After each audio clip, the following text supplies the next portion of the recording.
Welcome to మనోధైర్యం Suman TV మరో ధైర్యం. ముఖ్యంగా మన ఆడవాళ్ళకి క్యాన్సర్ అనేది తొందరగా స్ప్రెడ్ అవుతుంది. ఫస్ట్ బ్రెస్ట్ క్యాన్సర్, రొమ్ము క్యాన్సర్, సర్వైకల్ క్యాన్సర్ అంటే గర్భసంచి ముఖద్వారం. బ్రెస్ట్ క్యాన్సర్ అంటే కానీ ఎలాగంటే ఇప్పుడు మదర్ ఫీడ్ చేసే వాళ్ళకి మన ఎక్కువగా వస్తుందా? ప్రెగ్నెన్సీ తర్వాత బ్రెస్ట్ ఫీడ్ చేయడం బ్రెస్ట్ క్యాన్సర్ నుంచి ప్రొటెక్షన్. 30 years నుంచి ఎవ్రీ ఇయర్ డాక్టర్ దగ్గర ఎగ్జామినేషన్ చేయించుకోవాలి.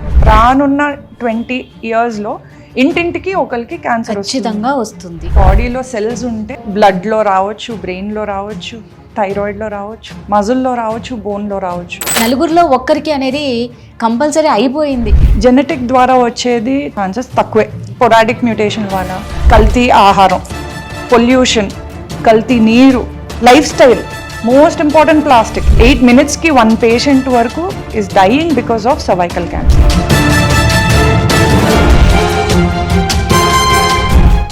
Hi viewers, India's largest digital media network Suman టీవీకి స్వాగతం. క్యాన్సర్ ఈ పదం వింటుంటేనే గుండెల్లో దడపుడుతుంది. పదం వింటేనే ఇలా ఉంటే క్యాన్సర్కి గురైన పేషెంట్ల పరిస్థితి ఏంటి, వాళ్ళ ఇంట్లో ఉన్న ఫ్యామిలీ మెంబర్స్ పరిస్థితి ఏంటి? ఒక్క క్యాన్సర్తో కుటుంబాలు అల్లకొల్లోలమైపోతుంది. ఒకప్పుడు విలేజెస్లో అంటే గ్రామాల్లో 65 ఏళ్ళ వాళ్ళకు మాత్రమే క్యాన్సర్ వచ్చేదండి. కానీ ఇప్పుడు అలా లేదనమాట. ప్రతి నలుగురిలో ఒకరికి క్యాన్సర్ ఖచ్చితంగా వస్తుంది. అన్యం పుణ్యం ఎరుగని 3 నెలల పసిబిడ్డ నుంచి 30 ఏళ్ళు, 40 ఏళ్ళు, 15 ఏళ్ళు ఈ మహమ్మారికి ఒక వయసుతో సంబంధం లేకుండా విపరీతంగా ఉగ్రరూపం దాల్చుతుంది.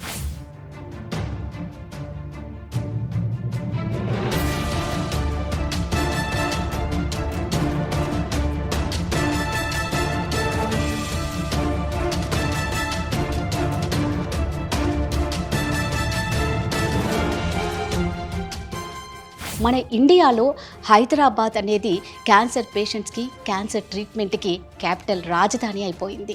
ఇక వరల్డ్ వైడ్ చూసుకుంటే మన ఇండియా 2nd ప్లేస్లో ఉంది. ఫస్ట్ ప్లేస్ చైనా, తర్వాత ఇండియా, తర్వాత జపాన్. క్యాన్సర్ కేసులు ఎక్కువ ఉన్నాయన్నమాట. ఇక అదేవిధంగా ఈ క్యాన్సర్ ఉగ్రరూపం దాల్చుతుంది, ప్రతి ఒక్కరికి ఒక అవగాహన రావాలి అన్న ఒక ఉద్దేశంతోనే సుమన్ టీవీ ద్వారా మేము క్యాన్సర్ అవేర్నెస్ ప్రోగ్రామ్ ఒకటి స్టార్ట్ చేస్తున్నాం. ప్రతి వారం ఒక్కొక్క డాక్టర్తో మేము ఒక్కొక్క అవగాహన కార్యక్రమాన్ని చేపడతాము. సో దాని గురించే ఈ వారం మన దగ్గరికి వచ్చారు అశ్విన్స్ హాస్పిటల్ గైనిక్ ఆంకాలజిస్ట్ రమణి గారు ఉన్నారు. సో గైనిక్ ప్రాబ్లమ్స్, అసలు క్యాన్సర్ గైనిక్గా ఎలా రిలేటెడ్, ఎలా వస్తుంది, ఎలాంటి స్క్రీన్ టెస్ట్లు చేయించుకోవాలి, రాకుండా ఎలాంటి జాగ్రత్తలు పడాలి, సో ఇలాంటి విషయాలని వారితో మాట్లాడతాం. నమస్తే అండి. హలో రమణి గారు, మీరు ఒక గైనిక్ ఆంకాలజిస్ట్ కాబట్టి ఆల్రెడీ మీరు చాలా కేసెస్ చూసింటారు, క్యాన్సర్ కేసెస్. ముఖ్యంగా మన ఆడవాళ్ళకి గైనిక్ ప్రాబ్లమ్స్ వేటి వల్ల ఏ ఆర్గాన్కి క్యాన్సర్ అనేది తొందరగా స్ప్రెడ్ అవుతుంది, డేంజర్ ఏదంటారు? అంటే ఇప్పుడు ఆడవాళ్ళల్లో కామన్గా చూసే క్యాన్సర్లు మనం ఫస్ట్ బ్రెస్ట్ క్యాన్సర్, రొమ్ము క్యాన్సర్, దాని తర్వాత సర్వైకల్ క్యాన్సర్ అంటే గర్భసంచి ముఖద్వారం, గర్భసంచి ఎంట్రన్స్కి వచ్చే క్యాన్సర్ని సర్వైకల్ క్యాన్సర్ అంటారు. అది కాకుండా ఇంకా లెస్ కామన్ ఏంటంటే ఒవేరియన్ క్యాన్సర్లు అంటే అండాశయాలకి వచ్చే క్యాన్సర్లు, గర్భసంచికి వచ్చే క్యాన్సర్, యూట్రైన్ క్యాన్సర్స్ అంటారు. అది కాకుండా ఇంకా చాలా రేర్గా ఉండేది వల్వార్ క్యాన్సర్, వజైనల్ క్యాన్సర్, ఇవన్నీ కూడా చూస్తూ ఉంటాం. రమణి గారు, మామూలుగా మనం చూసుకుంటే ఒక 1,00,000 మందిలో 26 మందికి బ్రెస్ట్ క్యాన్సర్ వస్తే అందులో 13 మంది చనిపోతున్నారు అనేది మనం బాగా వింటూ ఉన్నాం. అంటే నిజంగా బ్రెస్ట్ క్యాన్సర్ కదా, ఏం భయపడిన అవసరం లేదు అని అంటూ ఉంటారు. అది ఎంతవరకు మనం అంటే కేర్లెస్ చేస్తే మళ్ళీ మిగిలిన ఆర్గాన్స్ మీద ఎఫెక్ట్ చూపించవచ్చు కదా? క్యాన్సర్ అనేది ఎర్లీ స్టేజ్ నుంచి చిన్నగా ఉండి స్లోగా పెద్దదవుతుంది. ఎర్లీ స్టేజ్లో మనం కనుక్కుంటే దానికి ట్రీట్మెంట్ ప్రోగ్నోసిస్ అంటారు, అది చాలా బాగుంటుంది. లేట్ స్టేజెస్లో లైఫ్ తగ్గిపోతూ ఉంటుంది. ఓకే. సో లేట్ స్టేజెస్లో డిటెక్ట్ అయిన వాళ్ళకి మీరు చెప్పినట్టు వాళ్ళకి డెత్ ఛాన్సెస్ ఎక్కువ ఉంటాయి. అదే ఎర్లీ స్టేజెస్లో ట్రీట్మెంట్ చాలా బాగుంటుంది, క్యూర్ రేట్ చాలా ఎక్కువ. అయితే ఇప్పుడు మామూలుగా మనం బ్రెస్ట్ క్యాన్సర్ అంటే కానీ ఎలాగంటే ఇప్పుడు మదర్ ఫీడ్ చేసే వాళ్ళకి ఏమైనా ఎక్కువగా వస్తుందా, అంటే ఎలా జాగ్రత్తలు పడాలి? అంటే మామూలుగా గడ్డలు ఫామ్ అవుతూ ఉంటాయి, దాన్ని కేర్లెస్ చేయకండి, అది క్యాన్సర్ గడ్డేమో అనే అపోహలు కూడా చాలా మంది ఉంటారు. అవును, మీరు అన్నది టోటల్గా రాంగ్ అండి. Okay. So breast feeding actually cancer నుంచి ప్రొటెక్ట్ చేస్తుంది. So minimum 1 year breast feed చేస్తే క్యాన్సర్ వచ్చే అవకాశాలు కొంచెం తగ్గుతాయి. డెఫినెట్గా ప్రతి మదరు ప్రెగ్నెన్సీ తర్వాత బ్రెస్ట్ ఫీడ్ చేయడం క్యాన్సర్, బ్రెస్ట్ క్యాన్సర్ నుంచి ప్రొటెక్షన్. అలాగే ఇప్పుడు రిస్క్ ఫ్యాక్టర్స్ అంటే ఇవి ఉంటే క్యాన్సర్ వచ్చే ఛాన్సెస్ ఎక్కువ అని అనేది ఏంటి, 2 టైప్స్ అండి. అందులో రిస్క్ ఫ్యాక్టర్స్ అంటారు దాన్ని. అది మోడిఫైయబుల్, అంటే మనం మార్చుకోవచ్చు, మన చేతుల్లో ఉంది. అది ఏంటి, ఒబేసిటీ. సో మనం వెయిట్ కంట్రోల్లో పెట్టుకుంటే కొంచెం ఛాన్సెస్ తగ్గుతాయి. Okay. Next alcohol again risk పెంచుతుంది. సో ఆల్కహాల్ తీసుకోకుండా, మళ్ళీ ఇంకా ఈ కాంట్రసెప్టివ్ పిల్స్ అంటారు, హార్మోనిక్ టాబ్లెట్స్ మనం రెగ్యులర్గా తీసుకుంటాం కదా, పీరియడ్స్ రెగ్యులర్గా రావడానికి. అండ్ ఇంకోటి మెనోపాజ్ అయ్యాక హార్మోన్ రిప్లేస్మెంట్ థెరపీ అంటారు, అవి కూడా హార్మోనల్ పిల్స్. సో ఈ టాబ్లెట్స్ తీసుకోవడం వల్ల బ్రెస్ట్ క్యాన్సర్ ఛాన్సెస్ ఎక్కువ అవుతాయి. ఓకే. సో ఇవి మనం మార్చుకోవచ్చు, ఇవి మనం తగ్గించుకుంటే మనకి బ్రెస్ట్ క్యాన్సర్ వచ్చే ఛాన్సెస్ తగ్గుతుంది. అలాగే బ్రెస్ట్ ఫీడింగ్ ఇస్తే కూడా తగ్గుతుంది. సర్వైకల్ క్యాన్సర్ గురించి మనం మాట్లాడుకుంటే, సో ఈ breast cancer percentage, cervical cancer percentage ఎలా ఉంటుందండి? ఎక్కువ దేని మీద ఎఫెక్ట్ చూపిస్తుంది? వరల్డ్ వైడ్ కానీ ఇండియాలో కానీ మేజర్గా బ్రెస్ట్ క్యాన్సర్స్ దగ్గర సుమారుగా 30% వరకు బ్రెస్ట్ క్యాన్సర్స్. ఓకే. దాని తర్వాత ఇండియాలో second common is cervical cancer. World wide cervical cancer ఇంకా తర్వాత వస్తుంది, కానీ ఇండియాలో second common is cervical cancer. So వీటిని ఎలా ఫస్ట్ మనం ఐడెంటిఫై చేయాలి? ఫస్ట్ మన దగ్గర ఉన్న ప్రాబ్లం ఏంటంటే అవేర్నెస్ చాలా తక్కువ ఉంది. అవును. మన బ్రెస్ట్ క్యాన్సర్ తీసుకోండి, బ్రెస్ట్కి సంబంధించి కానీ యూట్రస్కి సంబంధించి కానీ మనం అక్కడ దాకా పోకుండా ఎలాంటి జాగ్రత్తలు తీసుకోవాలి? ఇప్పుడు మనం మేజర్గా 2 ఇవి బ్రెస్ట్ సర్వైకల్ క్యాన్సర్స్ 2 చాలా కామన్ కాబట్టి ఈ 2 మనం ఎర్లీగా డిటెక్ట్ చేయగలిగితే దానికి నెక్స్ట్ సర్వైవల్ చాలా ఇంప్రూవ్ చేయొచ్చు. అండ్ మన అదృష్టం ఏంటంటే ఈ 2 ఎర్లీగా డిటెక్ట్ చేసుకునే అవకాశం ఉంది. ఇది బ్రెస్ట్ అండ్ సర్వైకల్ క్యాన్సర్ 2 ఎర్లీగా డిటెక్ట్ చేసుకునే అవకాశం ఉంది. ఏంటి, బ్రెస్ట్ క్యాన్సర్కి ఫస్ట్ ఎవ్రీ ఉమెన్ ఏ ఏజ్ అయినా కానీ బ్రెస్ట్ సెల్ఫ్ ఎగ్జామినేషన్ చేసుకోవాలి. యూజువల్గా నెలకు ఒకసారి చేసుకుంటా ఉంటే ఏమన్నా చిన్న రొమ్ములో గడ్డలు కానీ లేకపోతే ఏమన్నా change size, shape, colour or appearance, అంటే ఇప్పుడు ఆరెంజ్ పీల్ అపియరెన్స్, ఆరెంజ్కి చిన్న చిన్న గుంతల్లా ఉంటాయి. సో అలాంటివి ఏమన్నా ఉన్నా కానీ అవి చేంజెస్ మనం తెలుసుకుంటే ఎర్లీగా మనం డాక్టర్ దగ్గరికి అప్రోచ్ అయ్యి దాన్ని ఎందుకు వచ్చింది, అన్ని బ్రెస్ట్ క్యాన్సర్స్ అవ్వకపోవచ్చు, but whatever it is మనం ముందే డిటెక్ట్ చేసుకొని ముందే మనం డాక్టర్ దగ్గరికి వెళ్తాం. అది first thing, breast self examination. Next 30 years నుంచి ఎవ్రీ ఇయర్ డాక్టర్ దగ్గర ఎగ్జామినేషన్ చేయించుకోవాలి. మనం ఎంత గుడ్ అన్నా కానీ డాక్టర్ ఇస్ అ స్పెషలిస్ట్, వాళ్ళు డిటెక్ట్ చేసేది ఇంకా బెటర్గా ఉంటుంది. థర్డ్ థింగ్ ఇస్ 40 years తర్వాత ఎవ్రీ ఇయర్ మ్యామోగ్రఫీ. అది రొమ్ము స్కాన్ చేస్తారు, ఏమన్నా మనం కనిపెట్టలేనివి కొంచెం ఎర్లీగా ఇంకా ఇయర్లీ మ్యామోగ్రఫీ చేసుకుంటా ఉంటే అది మనకి స్క్రీనింగ్ లాగా హెల్ప్ అవుతుంది. ఇయర్లీ వన్స్ మ్యామోగ్రఫీ చేయించుకొని మాకు లేదు అన్న ధైర్యం కాదు. నెక్స్ట్ మీరు అన్నట్టు ఏంటంటే మళ్ళీ సెల్ఫ్ ఎగ్జామినేషన్ అనేది చాలా ఇంపార్టెంట్, మంత్లీ చేసుకోవాలి. అది చాలా ఇంపార్టెంట్. మ్యామోగ్రఫీ ఎంత ఇంపార్టెంట్, ఇది చేయించుకుంటుంది అంటే ఒక్కొక్కసారి మ్యామోగ్రఫీ చేయించుకున్న తర్వాత 3 monthsకి క్యాన్సర్ బయటపడవచ్చు. అవును, అది మీరు రెగ్యులర్గా చెక్ చేసుకుంటే మీకు తేడా తెలుస్తుంది, కొత్తగా అపియర్ అయ్యింది మీకు తెలుస్తుంది. నెక్స్ట్ సర్వైకల్ క్యాన్సర్కి ఎలాంటి? So cervical cancer again 30 years నుంచి మనకి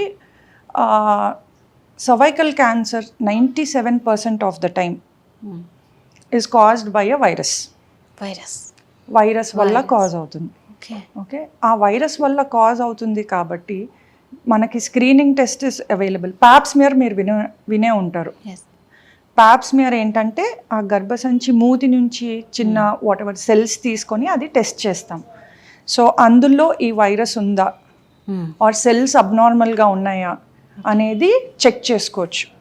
30 years నుంచి ఇఫ్ యూ గెట్ 2 చేయించుకుంటే HPV DNA టెస్టింగ్ అంటారు, అది మన చేయించుకుంటే జస్ట్ ఎవ్రీ 5 years చేయించుకుంటే సరిపోతుంది. Okay, every 5 years. Yes. Brain already మనకు చెప్తుంది చిన్న చిన్న సింటమ్స్తో, బట్ అవి మనం చిన్నవి కదా అని కేర్లెస్ చేసుకొని టెస్ట్లకు పోయినప్పుడు డాక్టర్ క్యాన్సర్ అంటే ఏ మాటలు రావు మనకి. అవును. ఇప్పుడు సర్వైకల్ క్యాన్సర్ సిమ్టమ్స్ మనం ఫస్టే ఐడెంటిఫై చేయొచ్చు. సర్వైకల్ క్యాన్సర్కి ఏంటంటే ఫస్ట్ వైట్ డిశ్చార్జ్ ఉండొచ్చు. ఓకే. ఫౌల్ స్మెల్లింగ్ అంటే వాసన వచ్చే వైట్ డిశ్చార్జ్ ఉండొచ్చు. అండ్ నెలసరికి మధ్యలో బ్లీడింగ్ అవ్వడం, స్పాటింగ్ అవ్వడం, పొత్తు కడుపు నొప్పి ఉండడం, లేకపోతే పీరియడ్ టైంలో బ్లీడింగ్ కొంచెం ఎక్కువ అవ్వడం, మెనోపాజ్ ఋతుస్రావం ఆగిపోయాక బ్లీడింగ్ రావడం, స్పాటింగ్ రావడం, ఇవన్నీ కొంచెం ఎర్లీ స్టేజ్లో కనిపిస్తే కొంచెం లేట్ స్టేజ్ అయ్యేసరికి యూరినేషన్లో ప్రాబ్లం రావడం, యూరిన్ ఆగిపోవడం, లేకపోతే రెక్టమ్కి కూడా స్ప్రెడ్ అయితే మళ్ళీ మోషన్ ఆగిపోవడం. సో ఇవన్నీ లేట్ స్టేజెస్లో వచ్చేవి. ఏమన్నా అబ్నార్మల్గా బ్లీడింగ్ అయినా, వాసన వచ్చేదన్నా, బ్రౌన్ డిశ్చార్జ్ కానీ ఇవన్నీ ఏమన్నా ఉంటే కొంచెం వెళ్ళి గైనకాలజిస్ట్ దగ్గర చెక్ చేయించుకుంటే బెటర్. గైనిక్ ఆంకాలజిస్ట్గా మన బాడీలో ఏ ఏ పార్ట్స్కి క్యాన్సర్ వస్తుంది, మనం దాన్ని ఏ పార్ట్ కన్నా క్యాన్సర్ రావచ్చండి. బాడీలో సెల్స్ ఉంటే బ్లడ్లో రావచ్చు, బ్రెయిన్లో రావచ్చు, థైరాయిడ్లో రావచ్చు, మజిల్లో రావచ్చు, బోన్లో రావచ్చు. ఎలా అయిపోయిందంటే ఆడుతూ పాడుతూ చలాకీగా ఉన్న వాళ్ళకు ఒక్కసారి క్యాన్సర్ అని తెలిస్తే నిజంగా ఫ్యామిలీ అంతా అల్లకొల్లోలం అయిపోతూ ఉందన్నమాట. చాలా బిట్టర్ డయాగ్నోసిస్ అండి, చాలా కష్టమైన డయాగ్నోసిస్. పేషెంట్ యాక్సెప్ట్ చేయడానికి, ఫ్యామిలీ యాక్సెప్ట్ చేయడం చాలా డిఫికల్ట్ నిజంగా. మన దురదృష్టం ఏంటంటే ఈ క్యాన్సర్ ఇన్సిడెన్స్ చాలా పెరిగిపోతూ ఉంది.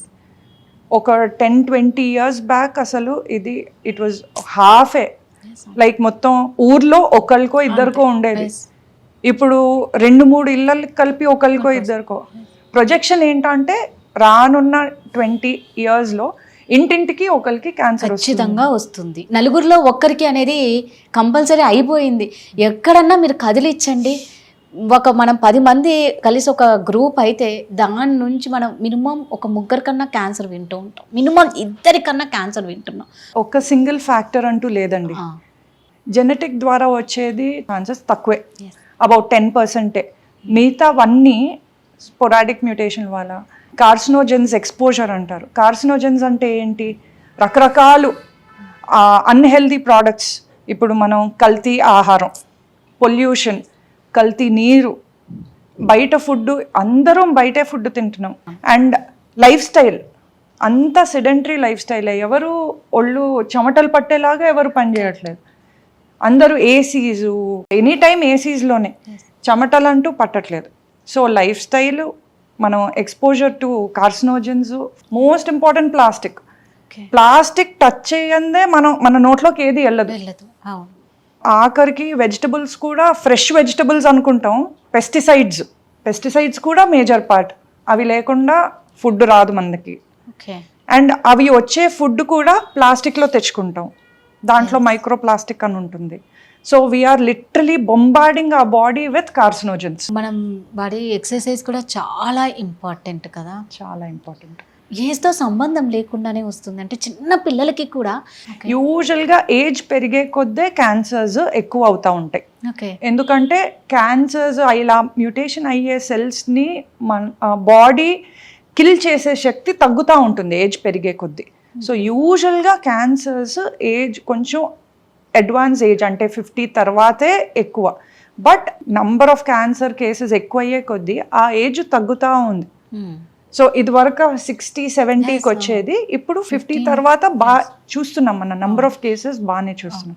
ఆ ఏజ్ తగ్గుతూ ఉంది. సర్వే ప్రకారం ఎలా ఉందండి cancer rating? Like breast cancer కానీ, యూట్రస్ క్యాన్సర్ కానీ, ఎవ్రీ మినిట్కి ఎంతమందికి ఒక క్యాన్సర్ వస్తుంది? ఇప్పుడు ఇయర్లీ 196,000 సర్వైకల్ క్యాన్సర్స్ డిటెక్ట్ అవుతున్నాయి.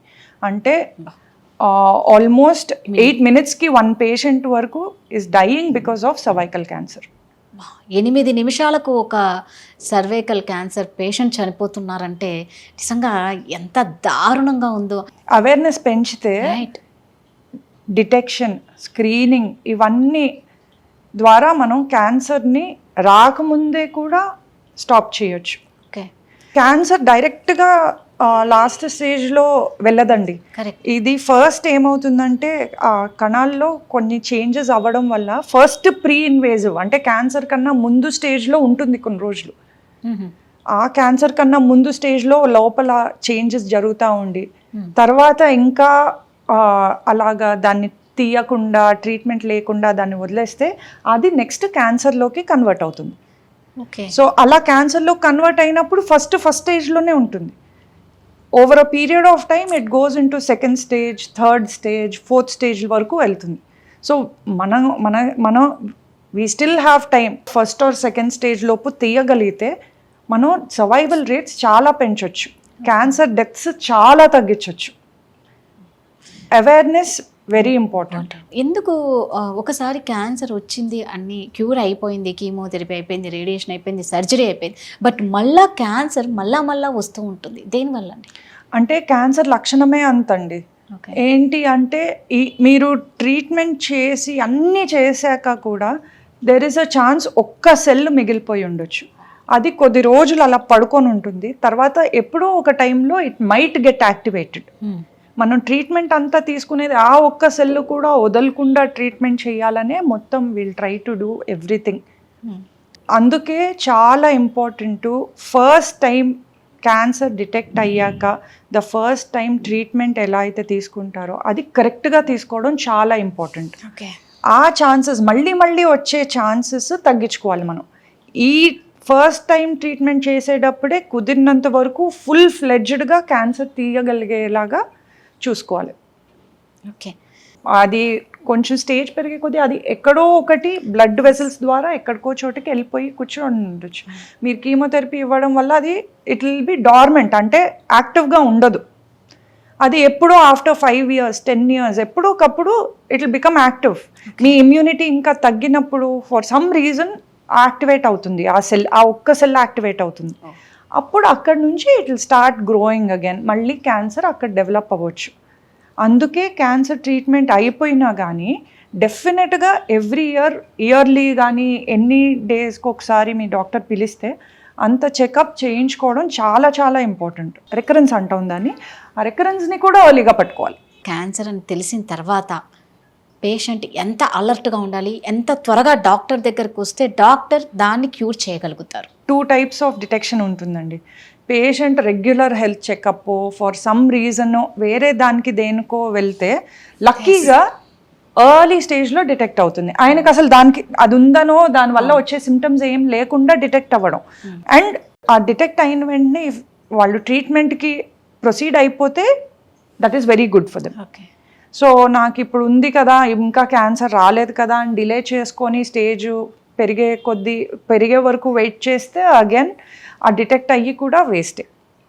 వాళ్ళకి సిమ్టమ్స్ వచ్చినాయి, చాలా లక్షణాలు వచ్చి వాళ్ళు బాధలు పడి టెస్టులు చేయించుకొని అలా వెళ్తారు డాక్టర్ దగ్గరికి. వాళ్ళు చాలా మటుకు కొంచెం third stage, second stage, third స్టేజ్లో డిటెక్ట్ అవుతారు. అది కొంచెం లేట్ స్టేజ్లో డిటెక్ట్ అవ్వడం. థర్డ్ స్టేజ్ అంటే కొంచెం అడ్వాన్స్ స్టేజ్లోనే డిటెక్ట్ అయ్యింది. సో మనకి స్టేజ్ పెరిగే కొద్దీ ట్రీట్మెంట్ క్యూర్ అంటే ఖచ్చితంగా డిసీజ్ని తీసేస్తాము అనే ఆప్షన్ తగ్గిపోతూ ఉంటుంది. ఓకే.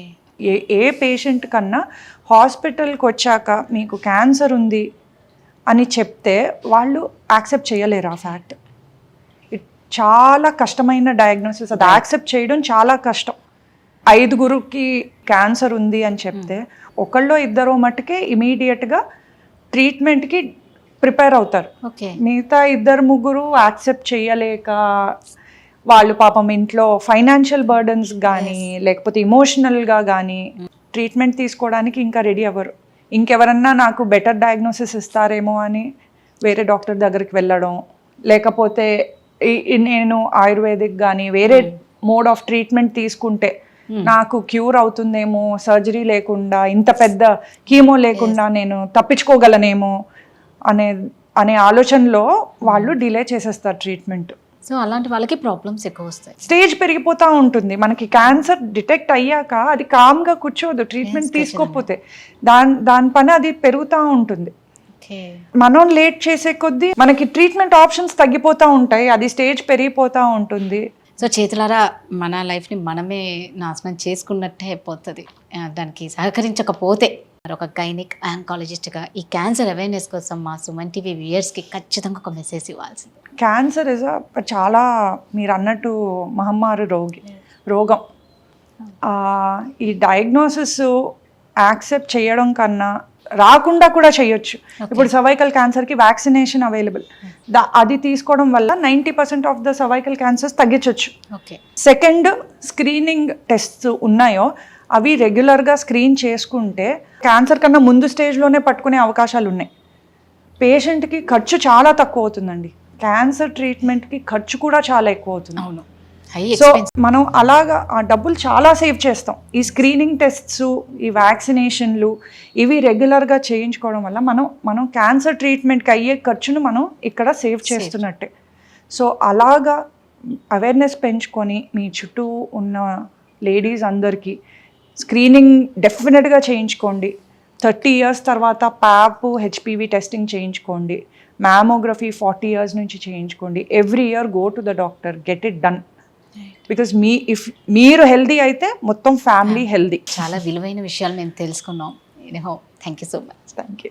చూశారు కదండి ఇవాల్టి క్యాన్సర్ అవేర్నెస్ ప్రోగ్రాంలో డాక్టర్ రమణి గారు చెప్పిన విషయాలు ప్రతి ఒక్కటి గుర్తు పెట్టుకోండి. మనం ఎన్నో వీడియోస్ చూస్తూ ఉంటాం, టైంపాస్కి ఇన్స్టా రీల్స్ రకరకాలుగా చూస్తూ ఉంటాం. మీ విలువైన టైంని ఒక్క 15 నిమిషాలు ఇక్కడ ఖర్చు చేయండి. క్యాన్సర్ మీద అవగాహన పెంచుకోండి. నెక్స్ట్ వీక్ మరో డాక్టర్తో కలుద్దాం. అంతవరకు సెలవు. నమస్కారం. సుమన్ టీవీలో మీ పర్సనల్ అండ్ బిజినెస్ ప్రమోషన్స్ కోసం కింది నెంబర్కి కాంటాక్ట్ చేయండి.